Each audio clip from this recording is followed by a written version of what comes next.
Department का काम है, वो सर्वे करके ही हर चीज़ होती है। क्या इनका सर्वे फेल और इनके अभी तक इस डिपार्टमेंट पे कोई उंगली क्यों नहीं उठा? ऐसे में इन डिपार्टमेंट्स या नेशनल हाईवे अथॉरिटी का ये दायित्व नहीं है कि अगर लोग फंस रहे हैं तो उनके लिए कोई ना कोई बंदोबस्त जो है वहाँ पे किया जाए ताकि लोगों को वो सुविधाएं मिलें। वैसे तो ये टोल तो हमेशा हम देखते हैं ले रहे होते हैं, तो वो कहीं ना कहीं तो कहीं उपयोग तो करें जब लोग समस्या में आ जाए। के ऊपर पस्सियाँ गिर रही हैं तो इसका मतलब कि कहीं ना कहीं लूप होल्स इन लोगों ने छोड़े हैं, कहीं ना कहीं डिपार्टमेंट की बेवकूफ़ी है, इनकी नासमझी है। मतलब आपको लग रहा है कि इनके ऊपर कोई निगरानी नहीं करने वाला एक्शन है, होना चाहिए इन पे। इसलिए ये लोग जब तक एक्शन नहीं होगा, सख्ती नहीं होगी, ये काम करने वाले नहीं हैं, क्योंकि ये हर साल सिलसिला चलता रहेगा बारिशों में।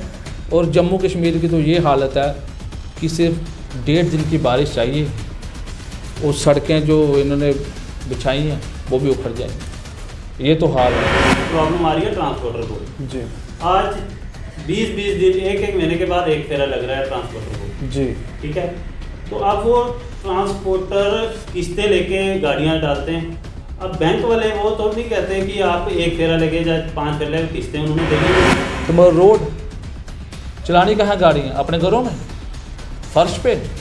रोड तो चाहिए ना उसके लिए। जी। तो ये चीज़ जो है ये पब्लिक के हाथ में नहीं है, ये जो कंसर्निंग अथॉरिटीज़ हैं उनके हाथ में। नमस्कार दोस्तों, मैं हूं दीपक सिंह, दैनिक स्टेट समाचार से।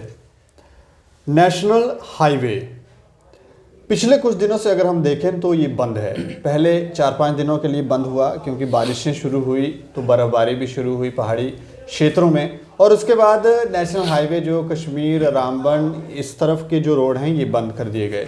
बंद होने का कारण था कि क्योंकि पस्सी वगैरह जो थी वो गिर रही थी, तो ऐसे में बंद करना ज़रूरी भी था। लेकिन उसके बाद ये आश्वासन दिया गया लोगों को कि रोड जल्दी खोल दिया जाएगा, और ऐसा किया भी गया। लेकिन उसके दूसरे ही दिन दोबारा से बर्फ़बारी जो थी वो दोबारा शुरू हो गई, उसके दूसरे तीसरे दिन, और अब 2 दिन हो गए हैं रोड बंद है। रोड बंद होने का कारण हम आपको बता दें, रामबन में केला रोड है, मोड़ है, वहाँ पर जो रोड है वो उसको क्षतिग्रस्त हो गई है। तो उसके बाद से दोबारा ये कहा गया है कि 4-5 दिन लगेंगे। लेकिन एडमिनिस्ट्रेशन की माने तो वो ज़्यादा टाइम मांग रही है क्योंकि रोड को प्रिपेयर करना है। ऐसे में लोग अपने घरों में कब पहुंचेंगे ये चिंता का विषय है। और जो रोड बार बार गिर रहे हैं इसका क्या कारण है, किसकी गलती है, इस पर चर्चा करेंगे। और चर्चा करने के लिए हमारे साथ हैं संदीप सिंह जो नेशनल अवामी यूनाइटेड पार्टी के पार्टी प्रेसिडेंट हैं। उसके अलावा करणजीत सिंह हैं जो प्रोविजनल प्रेसिडेंट हैं इसी पार्टी के। सर, आप दोनों का हमारे चैनल पे बहुत बहुत स्वागत है। और मैं ये जानना चाह रहा हूँ कि ये जो राष्ट्रीय राजमार्ग है बार बार बाधित हो रहा है, रोड टूट जाते हैं, और ज़रा सी बारिश होती है, बर्फ़बारी होती है तो कोई ना कोई समस्या जो है वो आने लगती है। इसमें दोषी कौन है, आपको क्या लगता है? इसमें दोषी तो जो कंसर्निंग डिपार्टमेंट है, जैसे जियोलॉजी एंड माइनिंग डिपार्टमेंट जो सर्वे करता है, तो पहले तो उनको, फिर दूसरा कि जो सरकारें 70 साल तक रही, आज तक वो हमें ऑल वेदर रोड वो हमें नहीं दे पाई। जो सरकारें पहले रही, जो डिपार्टमेंट्स भी हैं, कंसर्निंग डिपार्टमेंट्स भी हैं, क्या इनका जो सर्वे है, क्या इनका सर्वे भी उन सरकारों की तरह ही है, 70 सालों की तरह निठल्ला? जी। अगर एक वो इम्पॉर्टेंट रोड है, एक नेशनल हाईवे है, यहाँ से कश्मीर की कनेक्टिविटी जम्मू के साथ है, या और भी जाता वहाँ से जाता है, वहाँ पे कोई चीज़ें प्रोवाइड करवानी है या वहाँ से कोई चीज़ें लानी है, वो रोड अहम रोड है जी। वहाँ पे काफ़ी कैजुअलिटी भी होती हैं, उसकी जिम्मेवारी भी ये ना डिपार्टमेंट लेता है ना ये सरकारें लेती हैं जी। क्या पिछले 70 सालों से क्या वहाँ पे कोई दूसरा ऑप्शन ही निकाला गया कि एक रोड और दी जाए? जी।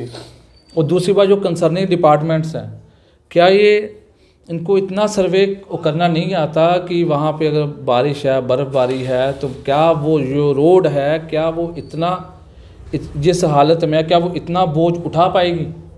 क्या वहाँ के जो साथ में जो पहाड़ हैं क्या वो बर्फ़ की या उसकी बरसात की या पानी की मार खा पाएंगे? जैसे वो बार बार पस्सियाँ गिरती हैं, वो तो डिपार्टमेंट का काम है, वो सर्वे करके ही हर चीज़ होती है।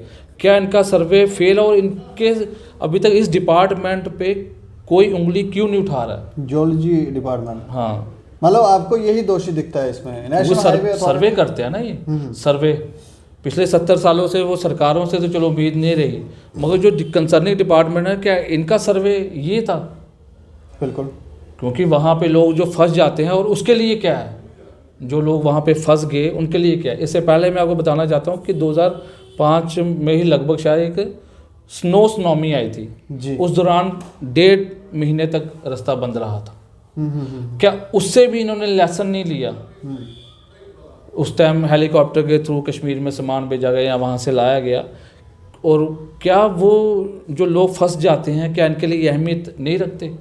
क्या पिछली बार हम जब अभी कुछ दिन पहले ही हमने जब लोगों से बात की थी, क्योंकि लोग 4-5 दिन से फंसे हुए थे और वो कह रहे थे कि हमें घर जाना है, उनके पास खाने पीने की भी सुविधाएं नहीं थी, जो पैसा उनके पास था वो होटलों में रहते हैं, वहाँ खाना वाना खाते थे, वो ख़त्म हो गया था। ऐसे में वो ये गुहार भी लगा रहे थे कि सरकार उनके लिए कुछ करे, लेकिन ऐसे में इन डिपार्टमेंट्स या नेशनल हाईवे अथॉरिटी का ये दायित्व नहीं है कि अगर लोग फंस रहे हैं तो उनके लिए कोई ना कोई बंदोबस्त जो है वहाँ पे किया जाए ताकि लोगों को वो सुविधाएं मिलें। वैसे तो ये टोल तो हमेशा हम देखते हैं ले रहे होते हैं, तो वो कहीं ना कहीं तो कहीं उपयोग तो करें जब लोग समस्या में आए। ये आज की बात नहीं है दीपक, ये काफ़ी सालों के यही सिलसिला चल रहा है। वही तो मैं कह रहा हूँ कि इतने सिलसिलों के बाद, इतने एग्जाम्पलों के बाद, इतना क्षतिग्रस्त वो रास्ता होने के बावजूद भी ना डिपार्टमेंट पे कोई जूं तक रेंगी है इन लोगों पे, ना सरकारों पे। अब सेंट्रल गवर्नमेंट जो अभी जो इस टाइम पे है वो भी बड़े बड़ी वादे कर रहे हैं, तो क्या ये जो हमारा जो नेशनल हाईवे है क्या इस मार्ग को भी क्लियर नहीं कर सकते, इसको भी ठीक नहीं कर सकते? पहले ये होता था कि कम से कम 9 की 10 टन अलाउ किया जाता था, अब तो 20 से 25 टन। पहले वो तो देखो क्या वो सड़क उस हाल में है, क्या वो वहाँ पे जो सड़क का निर्माण हुआ क्या वो उतनी मार झेल सकती है? क्या वो उतनी क्षमता है? क्या वो सक्षम है उन लोगों के लिए? उस सबसे उपहास की बात तो ये है और शर्म की बात ये है कि 70 साल से जो पीछे सरकारें रही, आज तक वो दूसरा ऑप्शन नहीं ढूंढ पाई रोड के लिए। क्या एक ही रोड अगर एक खराब हो जब दूसरा भी इस्तेमाल कर सकते हैं? एक ही साल से वही रीत इन्होंने चलाई हुई है। जो डंगे वगैरह जो वो दीवारें बनाते हैं वो कितनी क्षमतावान हैं ये भी देखना ज़रूरी है, क्योंकि वो बारिश होने से वो तो गिर जाते हैं। वो तो बात की बात है, जब ऊपर से पस्सियाँ गिर रही हैं तो इसका मतलब कि कहीं ना कहीं लूप होल्स इन लोगों ने छोड़े हैं, कहीं ना कहीं डिपार्टमेंट की बेवकूफ़ी है, इनकी ना समझी है, या कोई इनको फ़ायदा होता है कि अगर कुछ सड़कें टूटें तो इनका कोई बेनिफिट हो रहा है। इनको क्या बेनिफिट होगा? सिर्फ लोगों को नुकसान हो रहा है, कैजुअलिटीज़ हो रही हैं, लोग मर जाते हैं, लोग उधर रास्ते में 3-3 दिन 4-4 दिन बंद रहते हैं, और ये आज का नहीं काफ़ी देर से चल रहा है। तो हम तो एलजी साहब से और सेंटर गवर्नमेंट ये अपील करते हैं कि कम से कम इस चीज़ को मद्देनज़र रखें, इसको इम्पोर्टेंस दें। और अभी पीछे एलजी साहब का बयान भी आया थोड़े दिनों पहले कि यहाँ पे 250 फैमिली होंगी या 250 वो जितने परिवार होंगे तो वहाँ पे रोड कनेक्टिविटी की जाएगी, रोड वहाँ पे बनाई जाएगी। वो तो ठीक है, मगर उसके अंतर्गत जो आपका ये नेशनल हाईवे है इसको कौन देखेगा? उनको तो आप रोड कनेक्टिविटी दोगे, मगर जब ये मेन मसला ही सॉल्व होगा, जो जहाँ पे कश्मीर में जाने वाले लोग 3-3 दिन फंसे रहते हैं, 5-5 दिन फंसे रहते हैं क्या? और सबसे बड़ी दूसरी बात कि 92 एक तरफ से आ जाएंगे फिर दूसरे दिन से दूसरी तरफ आएंगे, ये क्या हो रहा है? और 4 लेन बनाने की बात कर रहे हैं, क्या 4 लेन विदाउट सर्वे? जी, क्या डिपार्टमेंट कंसर्निंग डिपार्टमेंट या जियोलॉजी डिपार्टमेंट, माइनिंग जो भी डिपार्टमेंट है, क्या इनका जो सर्वे है उस पर किसी की निगरानी नहीं? मतलब आपको लग रहा है कि इनके ऊपर कोई निगरानी नहीं करने वाला है? एक्शन होना चाहिए इन पे। इसलिए ये लोग जब तक एक्शन नहीं होगा, सख्ती नहीं होगी, ये काम करने वाले नहीं है, क्योंकि ये हर साल सिलसिला चलता रहेगा बारिशों में। और जम्मू कश्मीर की तो ये हालत है कि सिर्फ 1.5 दिन की बारिश चाहिए और सड़कें जो इन्होंने बिछाई हैं वो भी उखड़ जाएंगी। ये तो हाल है। क्या जो एक सड़क का निर्माण होता है उस पर कितना पैसा लगता है या क्या गवर्नमेंट उसको लेके सीरियस नहीं है? वो अगली बार फिर वही टेंडर एक बारिश एक थोड़े से हवा चले इनके पोल गिर जाते हैं, इनकी सड़कें टूट के बिखर जाती हैं। उसके पीछे डिपार्टमेंट्स हैं, वो गवर्नमेंट की सैलरी खाते हैं उनको। नहीं, एक बड़ा प्रश्न ये है कि जो टोल नेशनल हाईवे अथॉरिटी लोगों से वसूल करती है, और वो शायद इसीलिए वसूल करती है कि इस तरह की चीज़ें या इस तरह की घटनाएं ना होंगी, लेकिन उसके बाद भी हो रहे तो ये फिर टोल लेना बंद करें इनको। उनका काम है मेंटेनेंस बरकरार रखना, और वो टोल लेना कैसे बंद करेंगे? मैं कह तो रहा हूँ जब ये डिपार्टमेंट्स पे एक्शन होगा वो ऑटोमेटिकली उन पे एक्शन होगा। तो मतलब डायरेक्टली जो सीधा सीधा है जियोलॉजी डिपार्टमेंट है उस पे एक्शन होना चाहिए और होना चाहिए। और आज तक क्यों नहीं हुआ, मैं हैरान हूँ ये चीज़, कोई इस चीज़ पे बोलता तक नहीं है। इस पे एक्शन होना बहुत जरूरी है कि जो सर्वे है, अगर वो सर्वे हुआ है कि वो पहाड़ ठीक है, पस्सियाँ कैसे गिर रही हैं, अगर वो पहाड़ कमज़ोर हैं या कुछ है, तो आप 4 लेन का काम शुरू कर रहे हो जी, तो बिना सर्वे के कैसे हो सकता है? आपने सर्वे किया होगा ना कुछ ना कुछ। तो जब डिपार्टमेंट सर्वे करता है तो उसमें पूरा एक एक चीज़ पिक्चर क्लियर करता है कि यहाँ पे ये पहाड़ है, ये कमज़ोर है, ये ठीक है। और उस तरफ जाने वाले मैक्सिमम पहाड़ कमज़ोर है जी, वो अंदर से खोखले हो चुके हों, तो उनके लिए भी इनको देखना चाहिए कि हमने आगे लोगों के सुविधाओं के लिए क्या, और उनको लोगों के सुविधा के लिए रखा है। सरकार लोग बनाते हैं, लोगों की भलाई के लिए बनती है। बिल्कुल। और ये जो मसला है काफ़ी दिन जो लोग वहाँ पे फंसे होते हैं उनका दर्द वही समझ सकते हैं। अच्छा, हमारे साथ करणजीत भी हैं। मैं आपसे जानना चाहूँगा, क्या जिस तरह की ये रोड टूट रहे हैं, क्या टोल लेना चाहिए कि नहीं लेना चाहिए इन डिपार्टमेंटों को? नहीं सर, ये तो आपने अच्छा सवाल पूछा। टोल तो बनता नहीं है देना, पर ये सरकार की एक नाकामी है। देखिए, अगर आपको उधमपुर से लेकर भनाल तक रोड की बुरी हालत है जी, अगर आपको नहीं बनती, स्टेप बाय स्टेप बनाओ। इन्होंने क्या किया, उधमपुर से लेकर बनाल तक सारा काम एक ही बार लगा दिया। अगर उधमपुर से पहले बनाओ चनैनी तक, ठीक है, स्टेप बाय स्टेप बनता तो नुकसान किसी को नहीं होता जी। अब जो गाड़ियां हैं, ट्रांसपोर्टर, सबसे प्रॉब्लम आ रही है ट्रांसपोर्टर को जी। आज 20-20 दिन, एक महीने के बाद एक फेरा लग रहा है ट्रांसपोर्टर को जी, ठीक है। तो अब वो ट्रांसपोर्टर किस्तें लेके गाड़ियां डालते हैं। अब बैंक वाले वो तो नहीं कहते कि आप एक फेरा लेके या 5 फेरा लेके, किस्तें उन्होंने देनी है जी। तो अब ट्रांसपोर्टर क्या कर रहा है, सबसे बड़ी मुश्किल ट्रांसपोर्टर की है, क्योंकि वो रास्ते में 10-10, 15-15 दिन लग जाते हैं। जो वो फेरे में बचता है वो रास्ते में खर्चा हो जाता है, खाना कहाँ से खाना है जी।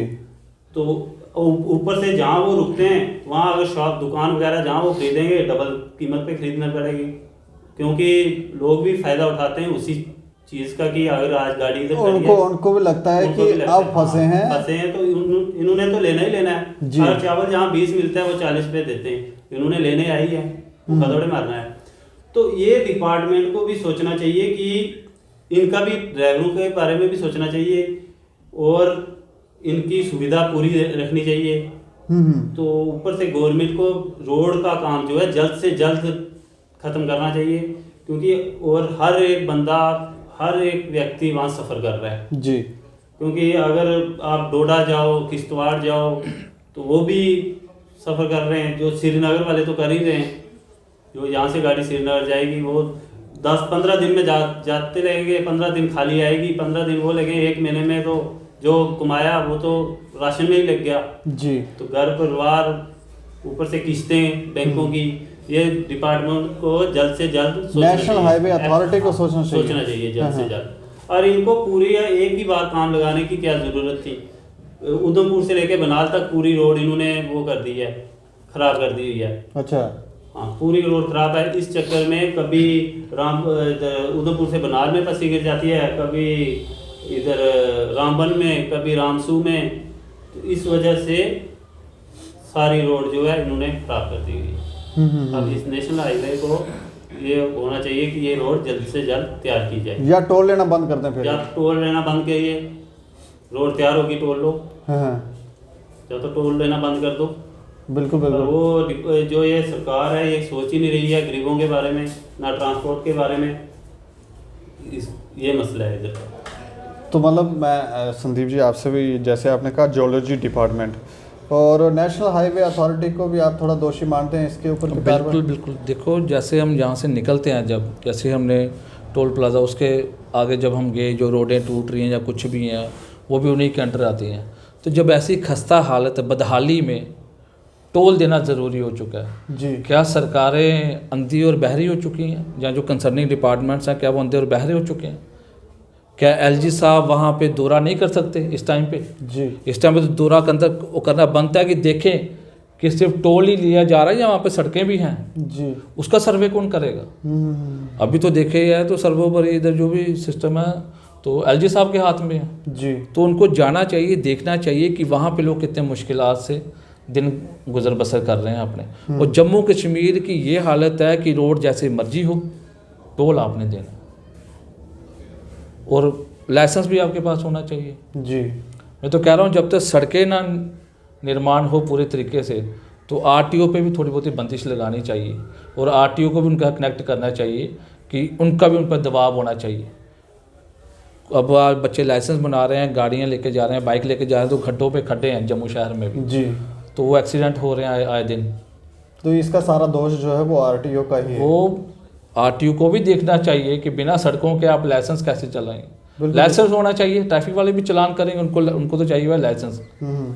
तो मगर रोड चलानी कहाँ गाड़ियाँ? अपने घरों में, फर्श पे, रोड तो चाहिए ना उसके लिए। जी जी। तो ये चीज़ जो है ये पब्लिक के हाथ में नहीं है, ये जो कंसर्निंग अथॉरिटीज़ हैं उनके हाथ में है। जी। तो सीधा सीधा मैं इनको दोषी करार मानता हूँ। अगर कल को कोई कैजुअलिटी होती है तो इन्हीं डिपार्टमेंट को उनको मुआवजा देना चाहिए, उनके साथ वो खड़े होना चाहिए। जी। जैसे मैंने आपको बताया कि 2005 में भी ये सब हो चुका है। तब हेलीकॉप्टर के थ्रू आर्मी वालों ने वहाँ पे सामान प्रोवाइड करवाया था सारा कुछ, तो 1.5 महीने से ज़्यादा शायद वो रोड बंद रही थी उस टाइम। बार बार यही चीज़ें, बार बार हर महीने हर 6 महीने बाद ये चीज़ें होनी है, तो अकल कौन सीखेगा? जी। डिपार्टमेंट तो यहाँ ख़त्म करो, वो डिपार्टमेंट, नया डिपार्टमेंट खड़ा करो जी। जब उससे काम नहीं हो रहा। और इस डिपार्टमेंट पे आज तक कोई इन पे वेरिफिकेशंस नहीं हुई हैं, शायद तभी ये सीना ठोक के बैठे हुए हैं। पहाड़ गिरे, पस्सियाँ गिरे, कोई लेना देना नहीं इनका। इन्होंने आगे टोल दे दी हूँ, अब वो आगे वो थोड़ा क्लीन करेंगे तो चला दिए जाएंगे। आप उस रोड पे जाओ, वो रोड टोल देने वाली है ही नहीं है। जी। तो मैं तो यही कहूँगा कि टोल भी बंद किए जाएँ, और टोल तब दिए जाएँ जब बिल्कुल बनी हुई रोड मिले। यहाँ टूटे रोड टोल कोई नहीं देगा। हम हिंदुस्तान में रहते हैं, हम कोई बंधुआ मजदूर थोड़े हैं। जम्मू कश्मीर के लोग बंधुआ मजदूर नहीं हैं कि कुछ भी होगा इनको लगान देना ही देना है। जी। जम्मू कश्मीर के लोग देशभक्त लोग हैं हम लोग, और काफ़ी देर से हम माल झेल रहे हैं, चाहे वो इधर मिलिटेंसी हो, मौसम की मार हो। और सबसे बड़ी बात कि जम्मू कश्मीर जो है ये पहाड़ी इलाका है। जी। तो पहाड़ी इलाकों में तो ज़्यादा सतर्कता होनी चाहिए। जी। तो वो भी नहीं है। तो जब पूरा अंडरस्टूड है, पता है कि ये पहाड़ी इलाका में आता है, यहाँ पे इतने पहाड़ हैं, ऐसी रोड कनेक्टिविटी है, तो उसका जिम्मेवारी कौन लेगा? मैं बस ये जानना चाहता हूँ कि जो बार बार हो रहा है उसको ना किया जाए। बिल्कुल। एक बार ही भूल हो अलग, वो ठीक है, 2 बार ही भूल, इनको तो आदत ही होगी। हर तीसरे दिन कहीं ना कहीं हुआ होता है। कोई पूछने वाला लगता कोई नहीं पूछने वाला नहीं है इस डिपार्टमेंट को। मैं एलजी साहब से गुहार लगाता हूँ कि वो सोचे समझे थोड़ा जम्मू कश्मीर के लोगों के बारे में। सिर्फ इधर जॉब ही एक मसला नहीं है, हर एक मसला बहुत बड़ा मसला बन गया हुआ। जी। तो ये नेशनल हाईवे जो है, जो कश्मीर और जम्मू को जोड़ता है, जहाँ से सारे व्यापारी जाएंगे, जैसे ट्रांसपोर्टर जो मार झेल रहे हैं 3-3 दिन 4-4 दिन। और सबसे बड़ी एक कोई ना कोई उसका दूसरा ऑप्शन ढूंढना चाहिए कि सिर्फ एक ही रोड, जी, दूसरी रोड का भी ऑप्शन कोई ना कोई ढूंढना चाहिए। तो मैं ये दरख्वास्त करूंगा आपके चैनल के माध्यम से। चलिए, शुक्रिया हमसे बातचीत करने के लिए। तो हम तो ये कहेंगे कि ये जो टोल लेने वाले हैं नेशनल हाईवे अथॉरिटी, क्योंकि टोल लेते समय तो टोल बढ़ाए जा रहे हैं, और एक और सिस्टम है कि आप 1 साइडेड टोल लेंगे, वापस आएंगे तो आपको दोबारा देना पड़ेगा। पहले रिटर्न टोल हुआ करता था, ये हुआ करता था, हो गया अब। और अगर आप टोल ज़्यादा ले रहे हैं लोगों से तो रोड तो अच्छी दीजिए। और जियोलॉजी डिपार्टमेंट पे प्रश्न उठ रहे हैं, शायद इस डिपार्टमेंट का नाम हमने या इन्होंने पहली बार बताया है कि ये एक डिपार्टमेंट है जिसका ये दायित्व है कि वो ये देखे कि जब रोड बनाया जा रहा है, उसका सर्वे हो रहा है, तब उसमें कोई लूप होल्स बचे तो नहीं हैं, कहीं को प्रॉब्लम तो नहीं है। लेकिन इस डिपार्टमेंट को शायद कोई पूछने वाला नहीं है, इसलिए ये अपनी मनमानियाँ कर रहा है। बाकी आप लोगों का क्या मत है ज़रूर दें, और देखते रहें दैनिक स्टेट समाचार। मुझे और मेरे सहयोगी अरुण डोगरा को दें इजाज़त। नमस्कार।